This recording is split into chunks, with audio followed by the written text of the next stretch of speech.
Early pregnancy यानी कि pregnancy की शुरुआत कैसे हो? आपका पीरियड्स नहीं आता, कुछ दिन ऊपर हो जाते हैं। आप यूजुअली घर में स्ट्रिप से प्रेगनेंसी टेस्ट करते हैं। यदि वो पॉजिटिव आती है तो आप अपने गायनेकोलॉजिस्ट को विजिट करते हैं।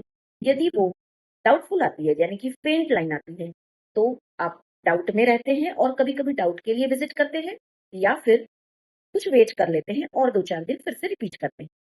स्ट्रॉन्ग लाइन यानी कि 2 पिंक लाइन का मतलब होता है कि प्रेगनेंसी पॉजिटिव है और प्रेगनेंसी पॉजिटिव इस ट्रिप से पता चलती है क्योंकि उसका बीटा एचसीजी लेवल बढ़ा हुआ होता है।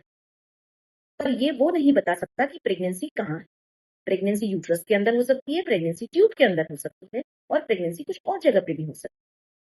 तो ऐसे में क्या करना चाहिए? ऐसे में आपके डॉक्टर आपका चेकअप करते हैं और यदि उन्हें लगता है कि प्रेगनेंसी यूट्रस के बाहर ट्यूब में होने की संभावना है, तो वे आपका सोनोग्राफी करवाते हैं।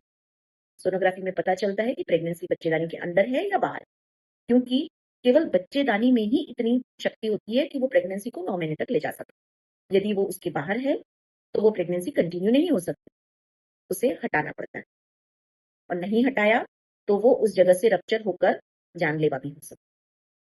तो पहली चीज़ जो आपको अर्ली प्रेगनेंसी में जानना ज़रूरी है, वो ये कि प्रेगनेंसी यूट्रस के अंदर है या यूट्रस के बाहर।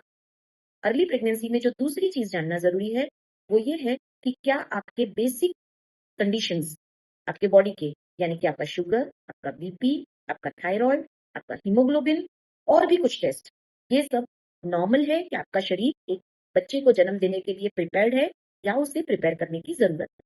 क्योंकि इनमें से कुछ भी यदि बराबर नहीं है और उसे ठीक नहीं किया गया, तो आपका एबॉर्शन का भी खतरा रहता है और बच्चे के डेवलपमेंट में गड़बड़ होने का खतरा है।